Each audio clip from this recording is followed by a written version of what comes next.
than you, and so I feel like G2 should have a shot at, trying to win this one. Also, honestly, JDG's wins haven't been the most big, like the stomps that we've expected at Worlds, right? They have looked vulnerable, so if there is a team that G2 could go against, it feels like it's JDG.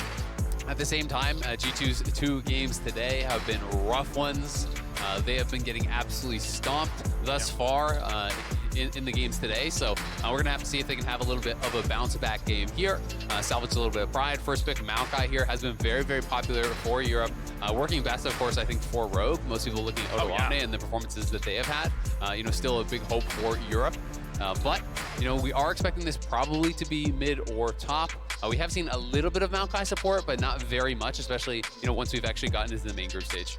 And taking them out as we get the Kalista and likely Sylas here locked in for JDG. Talking about their stakes here, they are basically battling Damwon for top of the group, right? The expectation is you win out, and then game 6 is 5-1 battle, right? If DK takes that game, you're tied, you tie break for first, you make a battle afterwards, but they're basically racing each other for the most wins in the group. Absolutely, and I actually really, really do like the pairing with the Graves. I do think when you're gonna go Maokai top, you want to have some sort of a heavy damage pairing on the top side, right? So that you actually can have a little bit of setup. When people are doing these double tank, jungle tops, I just don't think you actually have the damage to kind of punch through. This makes it pretty risky for any sort of a carry top answer that 369 might want to go towards, because then you have the lockdown from the Maokai, you have the damage that's going to be brought in there by the Graves as well, and it gives you a pretty strong top side. And I think especially when you look at how short range the composition that JDG are going for here is something like a Maokai setting up for Graves, even for the Akali as well, is going to do really, really well. But we'll have to see now as JDG go towards a hyper-aggressive bot side. I expect Kanavi to be playing very heavily down here to make sure that this Kalista and Renata can pop off. Absolutely, and now they could even throw a couple more bans down towards Flakked and Targamas, right? Because that is the expected last 2 that they have to draft. Theoretically, it could be Maokai support, but I'm working under the assumption this is a Maokai top. Throw a couple more bans down there, try to weaken up that G2 bot lane, and really look to punish here.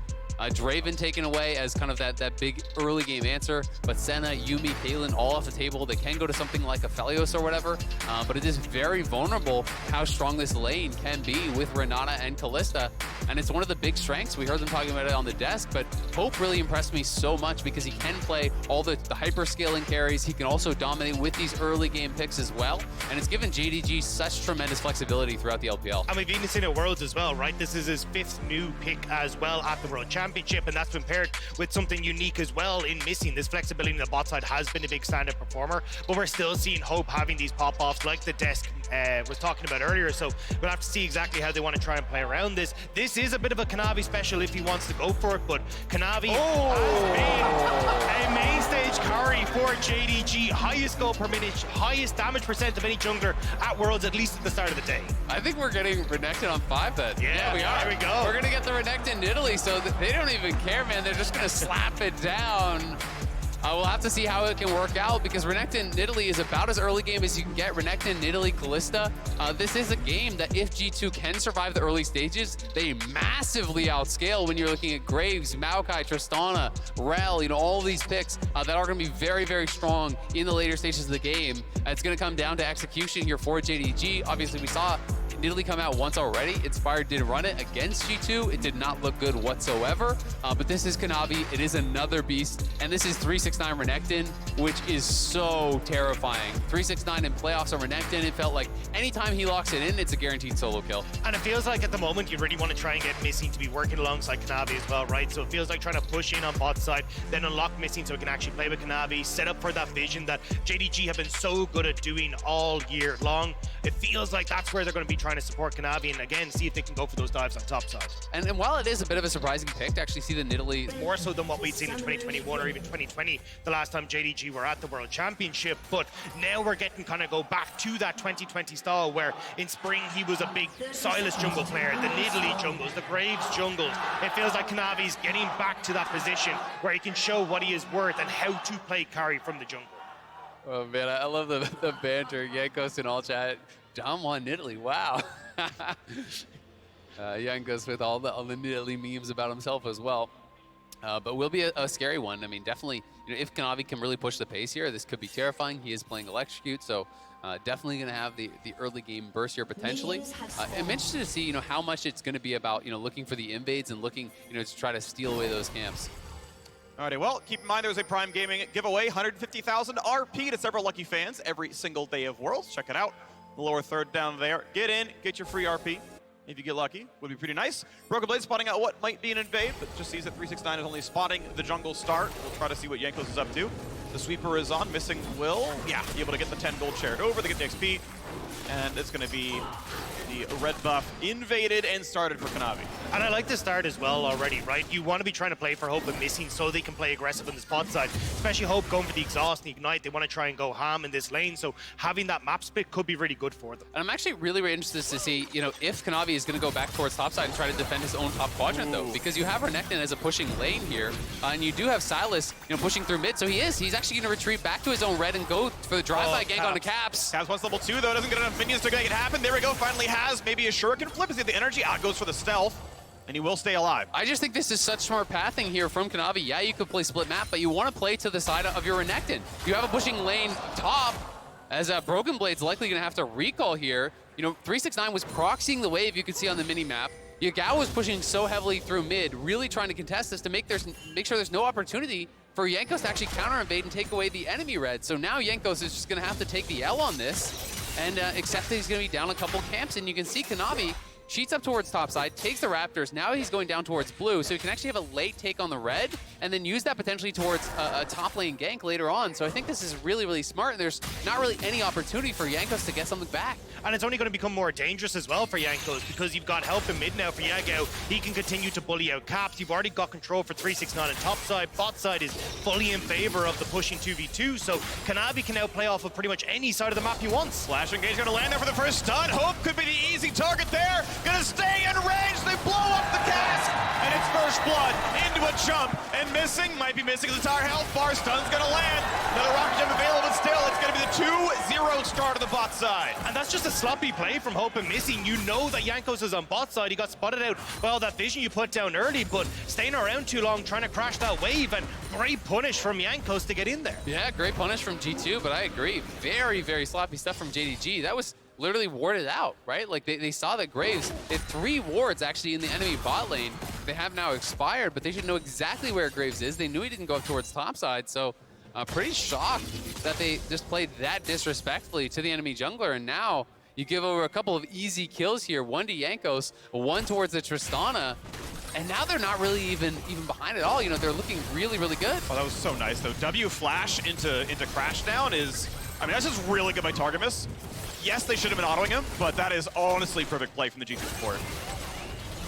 Yeah, it just feels very, very strange here that you're not expecting that to come through. You've already got the wave crash. You could have just reset, gone back, spent your gold and come back in, but now kind of giving over that pressure on the bot side. I like that Targamas immediately tries to help out mid as well, because just trying to correct some of these lane states can then make it very difficult for Kanavi to actually have the support he needs if he wants to try and keep Jankos in tow, especially when you see that CS discrepancy in the jungle. Well, yeah, I mean, there's a big CS discrepancy, but Jankos is up gold now, right? Yeah. Because he actually got gifted, you know, a pretty free kill there and the assist, and Jankos right down towards bot again. X-Flash coming in, they're going to go for this. He's going to get the flip back into the stun, into the rocket jump, the combo they wanted to go for, and Hope is certainly going to die. And can they get a bit more, though? Gets the rocket jump to push in for the next one. There's the reset, and Missing, he's going to drop a double kill in for Flakked. G2 are crushing the JDG bot lane, playing so disrespectfully. And Jankos is down here time and time again. G2, 1.3k gold ahead here, only 5 minutes in. 3 kills on the Tristana, a full 1k up on Hope. Oh, that's Broken Blade with no agency left. He's got no mana. He can get his passive and a grasp off maybe. But the Kanavi jump in. They're going to find the stun and the javelin and everything they possibly need. He can't even drop back without mana to cast spells. The flash javelin to stop the recall gets him a kill. Finally, JDG gets something back, but I don't like watching angry G2 because they are looking so good at the moment. And the fact that they're playing around this Tristana on the bot side as well means that it becomes very difficult now for Hope and Missing to have push in that bot lane. They can start to put pressure on towards the tower, start to get plates, and even if you want to look at Rift Herald as well, having this pressure on bot side is fantastic. I mean, they just need to start playing with some respect towards Jankos. You know, Hope and Missing are not paying the respect over to this Graves that he does deserve. You have Nidalee getting deep wards. You have Nidalee invading constantly, taking away the camps. You should be able to know, you know, where that Graves could be. to play a little bit more carefully around that. And you can see as a result now, G2 have a great way into this game. They are only 200 gold ahead, 400 now, excuse me. But it's a massive Tristana this early on, and Flakked will have the opportunity to carry this game. And that's where I start to get a little bit worried as we go Caps and Yagao. Well, that's an Akali ulti taken. Can he fight? Yes, Sweeper's gonna spot where he's moving. R2 is free targetable. Doesn't go for any more.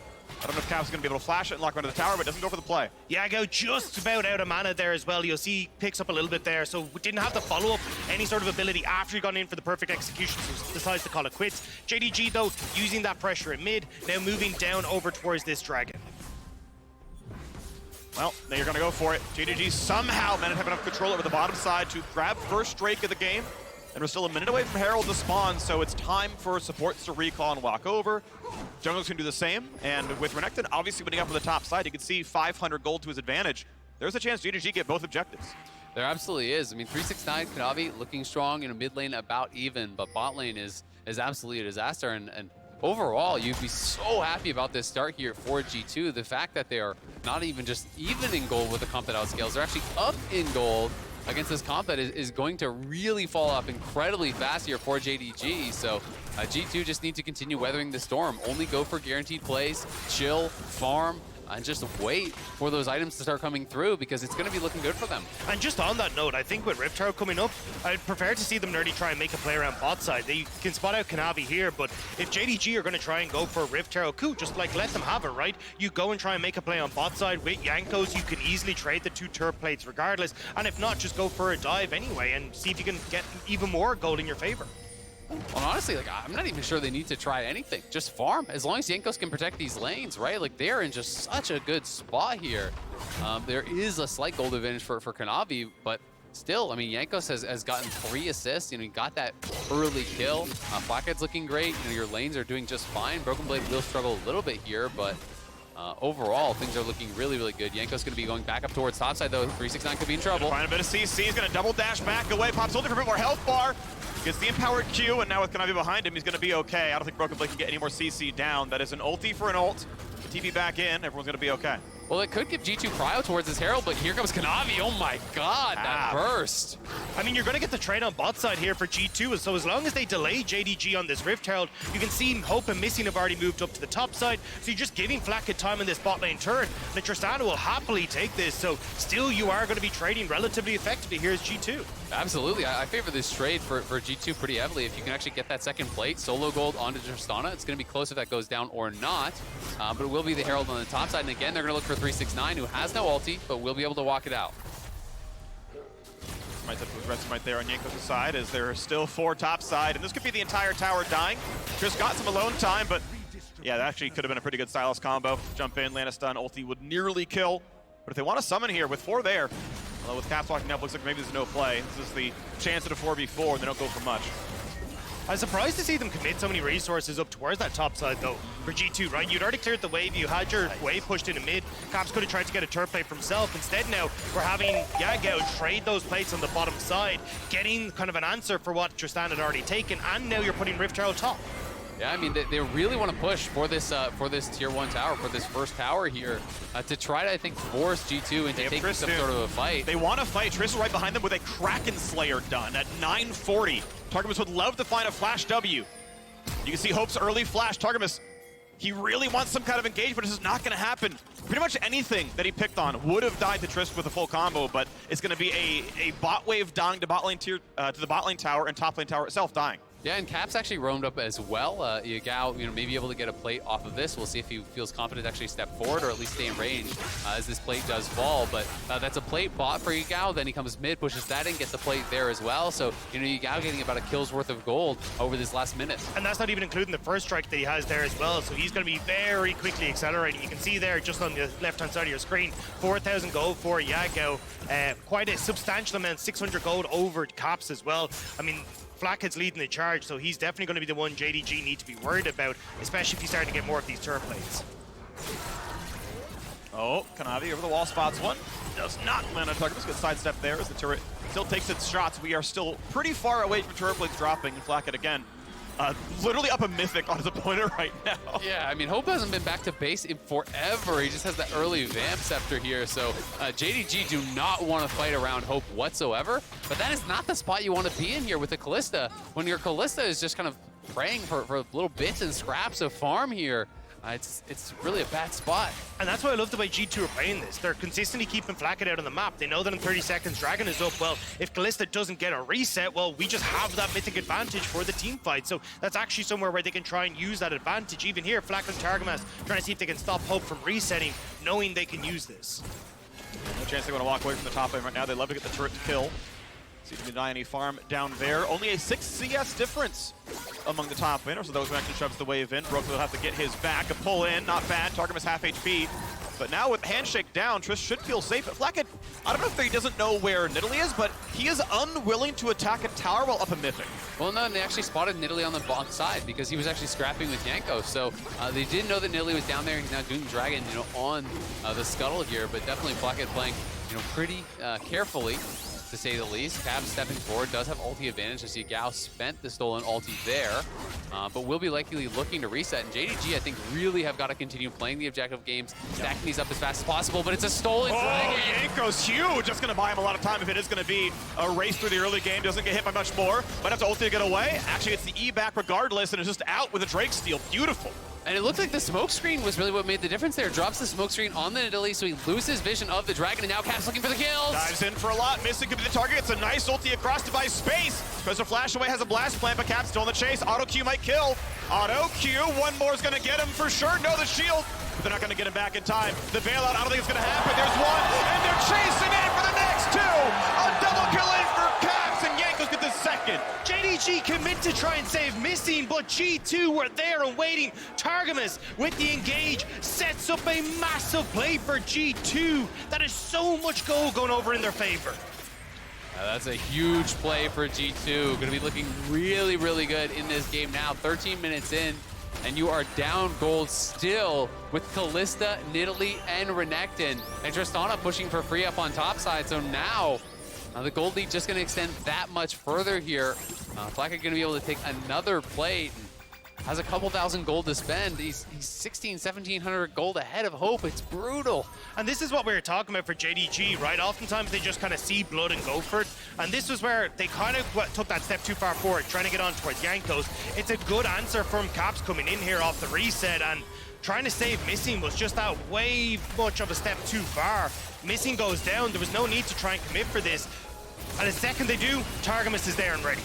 It's just been a lot of weird fights here from JDG, if I'm going to be honest. I mean, they knew that G2 was around. The Graves ulti had already been spotted. The sweeper is used there, to actually remove the vision from Targamas. So they know everyone's there. They have the information, but they just elect to opt into these fights, and they're just giving no respect to G2, and they're getting punished. And that's why JDG have always kind of been a team that even in the LPL, although they had the highest series win, their game score was a little bit of a muddied mess because they'd have these games where they would over-aggress, they wouldn't respect their team or the opposition, and would end up giving over a ton of gold, a ton of opportunities in these early stages. It's the mid game where they could start to bring it back, but I mean, the gold is still relatively even. And it's done though. Kanavi here now as well as Caps jumps backwards, says, you know what, now I can fight. You don't have the cooldowns left for me.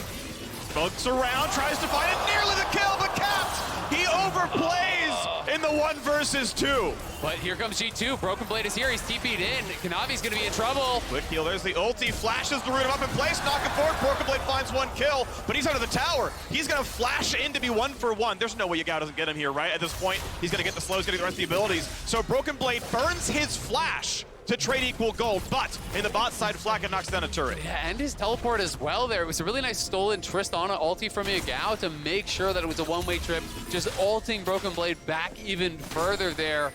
Yagao getting paid off of that. 2 kills back-to-back. Caps tries to get really aggressive here. Does end up paying the price. Yagao is really like the only character, that can kind of scale very well here for JDG, arguably missing as well.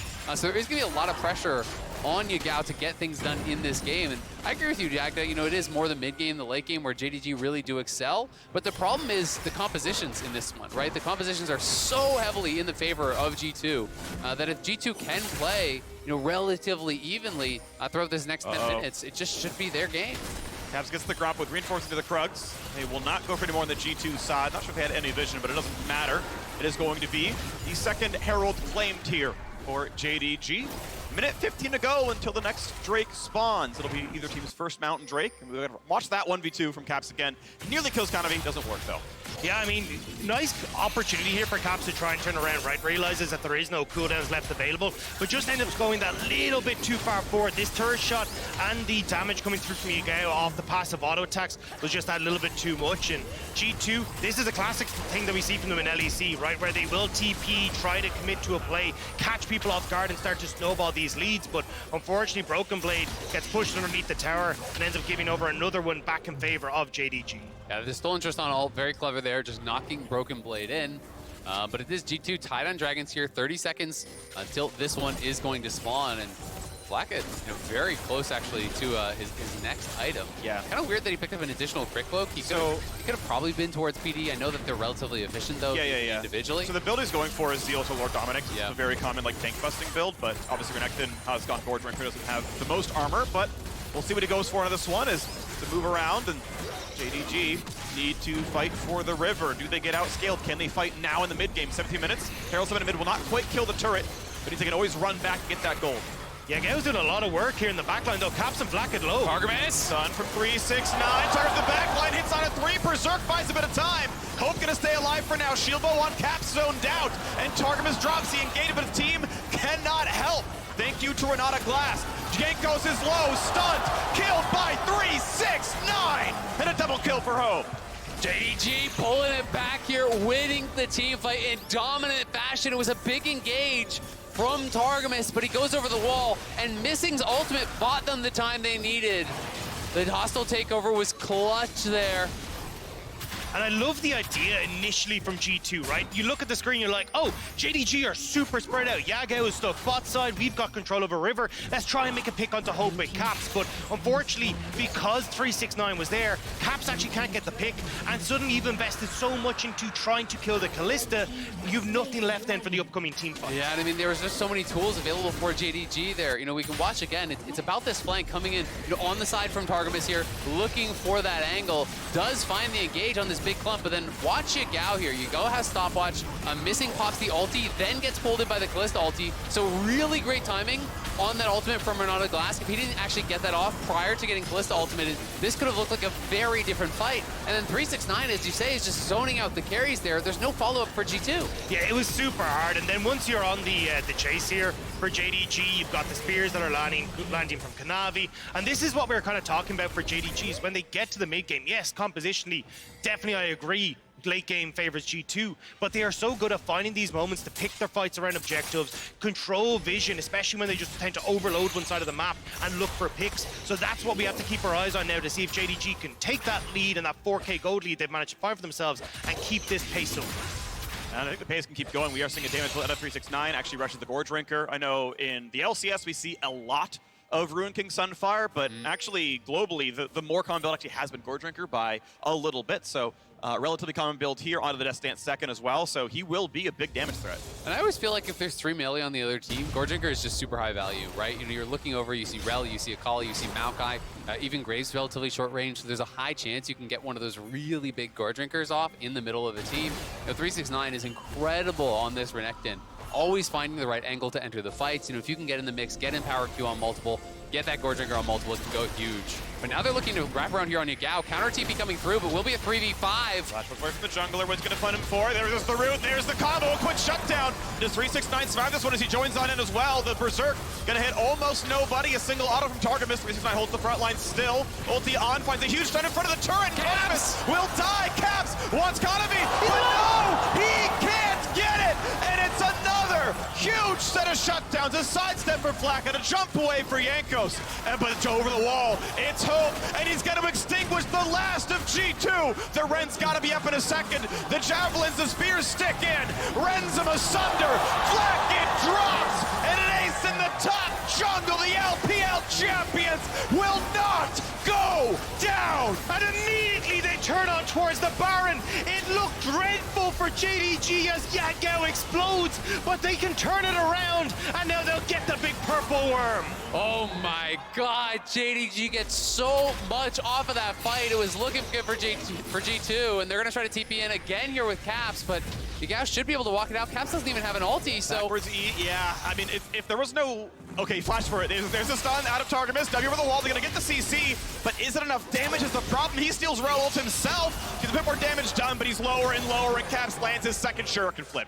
Important kill there for G2. They needed to get something back to try to stifle the momentum here that JDG is building. So Caps coming in, and we can watch this one more time. The initial play, you look at the mini-map, you know, it's Flakked coming up here. It's everyone here arriving for G2. 5 members are there. They get the kill on Yagao right off the bat, but then Caps again diving a little bit too far forward. He has a great sidestep on the ulti from missing, but then as he goes in here onto Kanavi, you can see Hope has now arrived. 369 again, just crushing through those frontliners. Kanavi lives, and it all goes pear-shaped. Also, just a great ult from Hope, working with Missing there. Gets the knock up onto the 3 members of G2. It separates Caps from the team, so 369 able to go back, deal with the Akali, and then JDG can follow up. Javelin toss, thank you very much. A little bit of Void Staff now on the Nidalee, and this is absolutely massed out of JDG. They were a minute away from the 3rd Drake. I mean, at the end of the day, Flakked's lead is now gone, right? He was enormously ahead earlier in the game, and he's now down about 500 gold individually to Hope. So the advantage is no longer there whatsoever for G2, and they're just going to have to hope they can hold on somehow, some way here, as JDG are pressing and pressing heavily. Flakked then pushes lead. The top lane at 10 minutes was Kraken Slayer to Vamp Scepter. Handshake is put on cooldown, and he's like, I can't hit the turret. What if he auto-attacks me? And it's like, dog, you win that 1v2, and just did nothing. G2 did not push their lead ahead, and now you got this game with 6,000 in JDG's favor, unable to use Flakked's lead to get ahead, and JDG about to just crush him with team fights. But the bright side for G2 is they still do have that incredible scaling if they can try to slow down the game a little bit, play through sides with their solo laners. You can see Caps heading up towards top side here, looking for that tier 2 potentially who's to mid? deny the wave. No one is mid right now. Flakked and Targamas get zoned out, so they're going to give that up, and they're going to lose the tier 2 bot.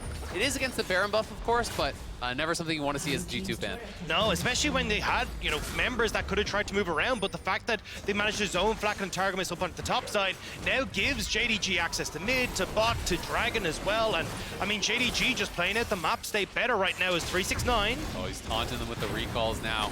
Wonder right Branches Veil with the smoke screen, don't quite land it though, so it's going to be a red buff taken away, cleanly done. There's the 3rd Drake for JDG. If it wasn't tough enough already, Caps about to find himself dead, jumps as far away as he can, but Kanavi lands the Javelin toss, 3, 2, and 7. The spears are heat-seeking in this one. Kanavi making it work on the Nidalee, and JDG continuing the push. They're shoving down bot here with 369, who is going to be doing really nasty things in this 1v1 at this point. Now looking for a bit more there is Broken Blade, going to find himself a root. He's trying to run away, and the rest of the team going to zone out the reinforcements, so he will indeed live. But no mana has to regen onto the base, and with Caps dead as well, this is 5v3. Look at middle inhibitor. I mean, they would be able to get middle inhibitor. 369 is push on bot, so they can just send themselves on over towards that one as well. I mean, G2 crumbling now. We were talking about JDG being behind, but suddenly we hit this mid-game, they get that slight lead, and they are powering home. Well, and we're just seeing the difference in team fighting, right? The difference in coordination. JDG, you know, just outplaying in these 5v5s. You know, G2 did have some really clever pathing and were able to punish some mistakes early on from Hope and Missing in particular, who really got put way down, you know, by some great ganks from Jankos.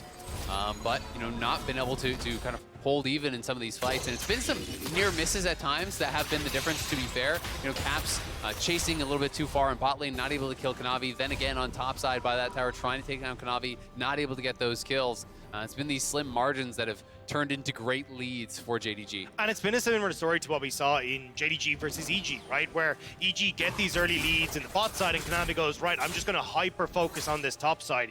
Gets a big lead in the CS for himself, manages to play around 369, gets Yagao into a decent position, is still picking up Rift Heralds as they go along, and suddenly that's enough to just get JDG that slight edge, buy them space and time where the gold lead's relatively even until they can get to these later Dragon fights, and that 5v5 explodes. Well, and you just look at the top lane now, right? Check out the itemization difference between these two top laners. That is a 5,000 gold lead between those two individuals. 4-3-6-9, who for me, is the best top laner in the world. I think this guy is truly unmatched up there and is showcasing his power in this game. You know, has the early 3 items, working towards a 4th year already, and he's going to be so difficult for G2 to actually deal with. You know, he's tanky enough with the Death Dance, Gore Drinker, and Randuin's that you can't just burst him down, but you also can't ignore him.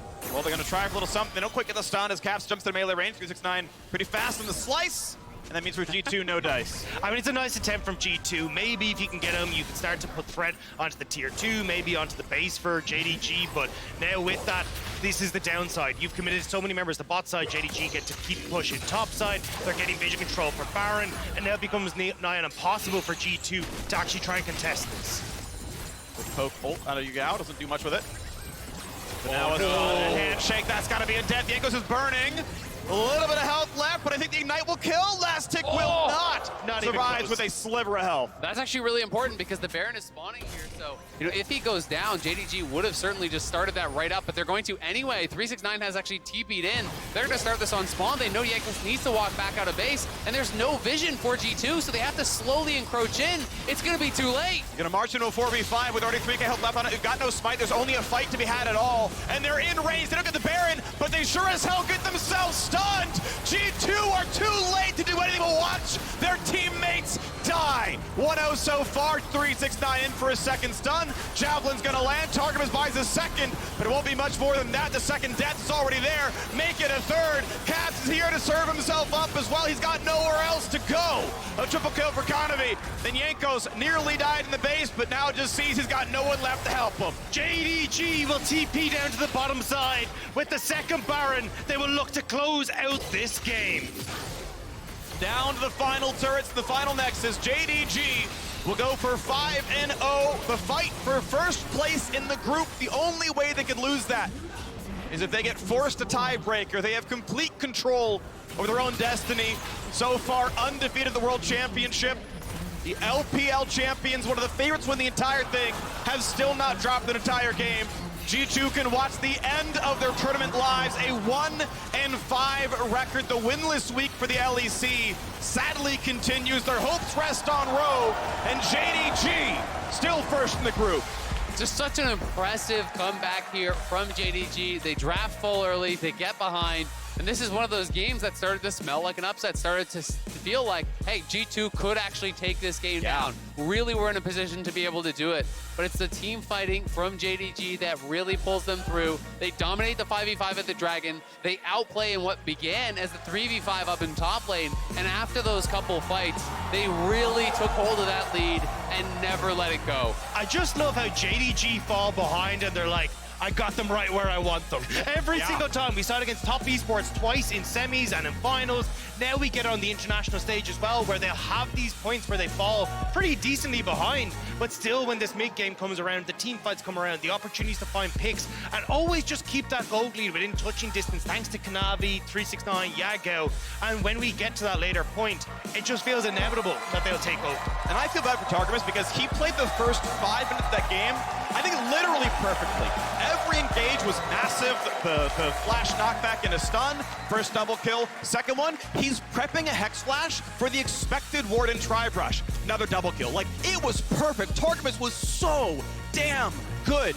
And yet, despite a 3-0 Tristana, they couldn't get first strike. They couldn't come up to get more than a single turret plate to get the Rift Herald. And suddenly now, 369 versus JDG have enough gold to just plate the game out, despite a gigantic gap in the bot lane. And I mean, to me, the biggest thing was, you know, G2, I think, getting a little bit too hyphy. There was no need for them, I feel like, with the scaling advantage that they had, to do anything more than just play it slow, take the early lead, and hit those items, hit 2 items, hit 3 items, then start to look fighting. It felt like they really wanted to play with that killer aggression, slam home this game, and close it out fast, but ended up biting them in the butt. Bite them in the butt. 1-5 for G2. We will see more from